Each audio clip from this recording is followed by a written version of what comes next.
하나님 우리를 간섭해 주시는 것은 우리가 구원받았기 때문이라는 것이죠. 그래서 구속하신 은혜가 우리에겐 가장 큰 은혜라는 것입니다. 그래서 무엇보다도 우리가 가장 먼저 감사해야 할 제목, 구원받은 은혜인 것입니다. 두 번째, 기도할 때마다 베푸시는 기도 응답의 은혜가 있다고 말씀드렸습니다. 오늘 본문을 보면은 시인이 부르짖을 때에 하나님께서 고통 가운데 건지신다는 내용이 두 번 나오고 있는데, 첫 번째는 4절로 7절에 나오고 두 번째는 10절 이하에 나옵니다. 그러나 잘 살펴보면은 첫 번째 상황과 두 번째 상황이 약간 다르다는 것을 알 수 있습니다. 먼저 4절로 5절을 다 같이 한번 읽어보겠습니다. 4절로 5절입니다. 시작. 저희가 광야 사막길에서 방황하며 거할 성을 찾지 못하고 줄이고 목마름으로 그 영혼이 속에서 피곤하였도다. 자, 어떤 상황인 것 같습니까? 시인이 줄이고 목마름으로 광야에서 방황함으로 그 영혼 속까지도 피곤한 상황이라는 것이죠. 자, 그런데 10절로 12절을 보면은 두 번째 상황이 나오는데 10절로 11절만 먼저 읽어보겠습니다. 자, 시작. 사람이 흑암과 사망의 그늘에 앉으며 곤고와 쇠사슬에 매임은 하나님의 말씀을 거역하며 지존자의 뜻을 멸시함이라. 12절을 보면 그러므로 수고로 저희 마음을 낮추셨으니 저희가 엎드려져도 돕는 자가 없었도다 라고 말하고 있습니다. 물론 이것은 4절 5절에 대한 고난을 받은 상황에 대해서 그 이유를 얘기하는 해석이라고도 볼 수가 있겠습니다. 그러나 또한 우리는 첫 번째 상황과 두 번째 상황이 다르다는 것도 생각해 볼 수 있는 것이죠. 첫 번째는 아무런 이유도 없이 우리에게 고난이 올 수도 있다는 것입니다. 그러나 두 번째는 이유 이시, 다시 말해서 우리가 하나님 앞에서 범죄함으로, 여기 말씀에 기록된 대로 하나님의 말씀을 거역하며 지존자의 뜻을 멸시함으로, 그래서 하나님께서 우리의 마음을 낮추시기 위해서, 우리를 연단하시기 위해서 우리에게 고난을 주실 때가 있다는 것입니다. 그러나 중요한 것은 뭡니까? 이런 상황이 아니죠.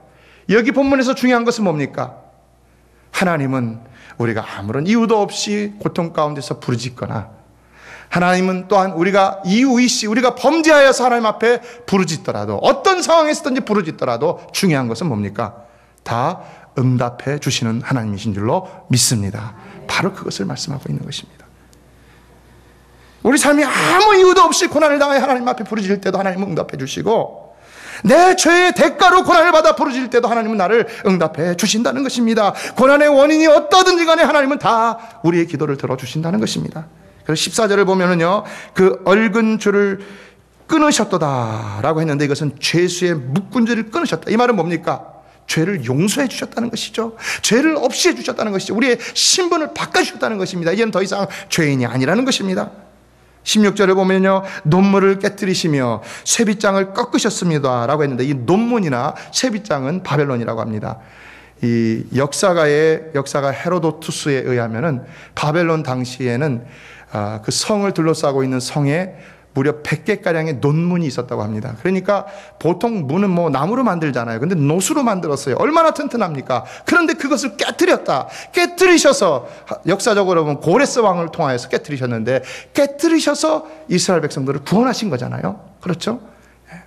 그렇게 깨뜨리셔서 구원하실 만큼 하나님은 우리가 죄 중에 부르짖는다 할지라도 우리의 모든 문제를 깨뜨려 주시고 해결해 주시는 은혜의 하나님이라는 사실을 여기서 말씀하고 있는 것입니다. 사랑하는 성도 여러분, 여러분이 죄를 많이 지은 사람이든 봉사와 헌신을 하지 못하고 불순종한 사람이든 여러분이 택함을 받은 백성이라면 반드시 하나님은 여러분의 기도를 응답해 주실 줄로 믿습니다. 그래서 하나님은요, 예수 그리스도를 통해서 구하라 그러면 너에게 주실 것이요, 찾으라 그러면 찾을 것이요, 문을 두드리라 그러면 너에게 열릴 것이라고 했습니다. 우리는 이 말씀을 보면서 강청하는 기도에 대해서만 생각을 합니다. 3번이나 기도를 강조하셨다. 구하라, 찾으라, 문을 두드리라. 물론 중요한 것이죠. 그리고 사실 기도를 강조하신 것이죠. 그러나 여기서 또 우리 주님이 강조하고 있는 것은 뭡니까? 응답이죠. 응답. 구하면 어떻게 돼요? 주실 것이요. 찾으면요, 찾을 것이요. 문을 두드리면요, 열린다. 3번이나 응답의 약속을 주고 있다는 것입니다. 응답하고 또 응답해 주시겠다고 우리 주님은 우리에게 말씀하고 있다는 것입니다. 그러니까 기도하라는 것이죠. 결국 우리의 삶은 다 기도 응답으로 살아가고 있다는 것을 깨달을 때가 있다는 것입니다.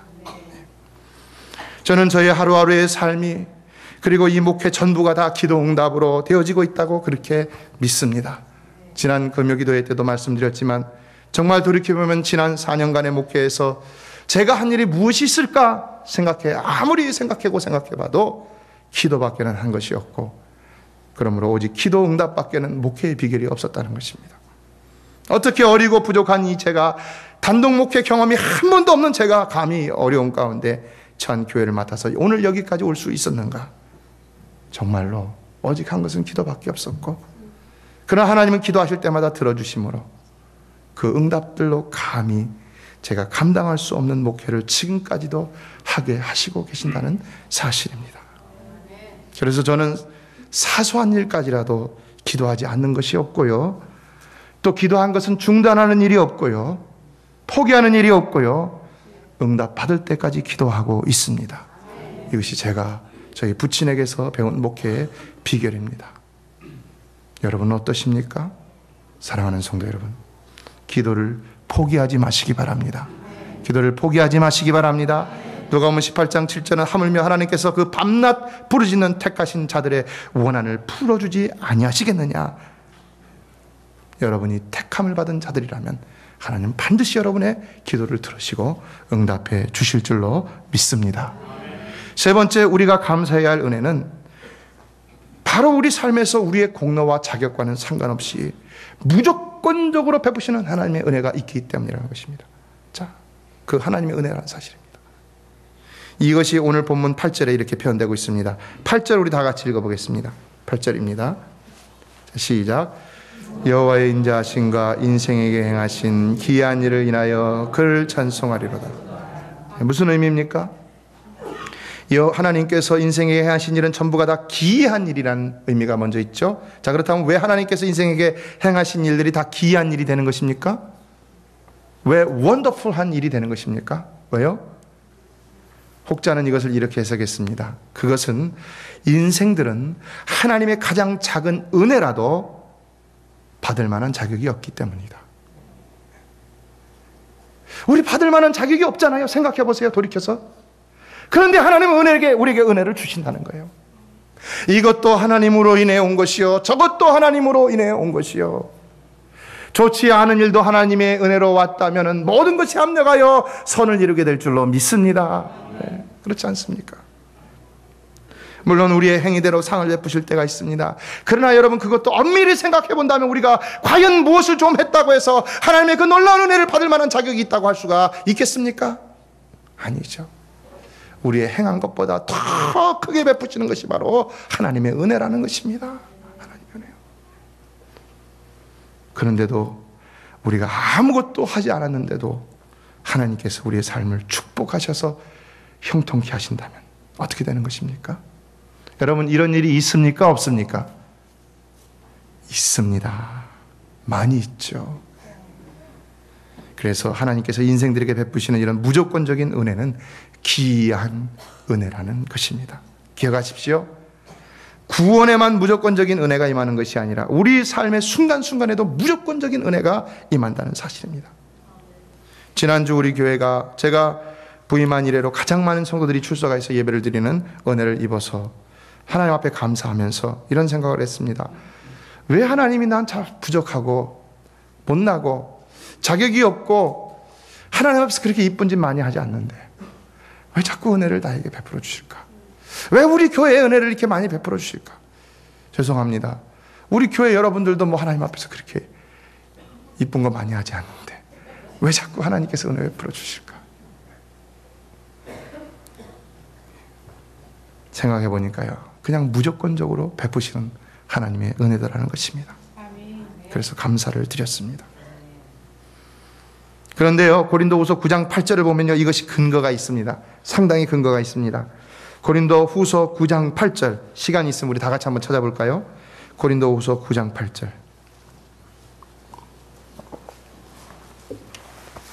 왜 하나님께서 우리에게 무조건적인 은혜를 먼저 베풀어 주시는지에 대한 이유가 여기 있습니다.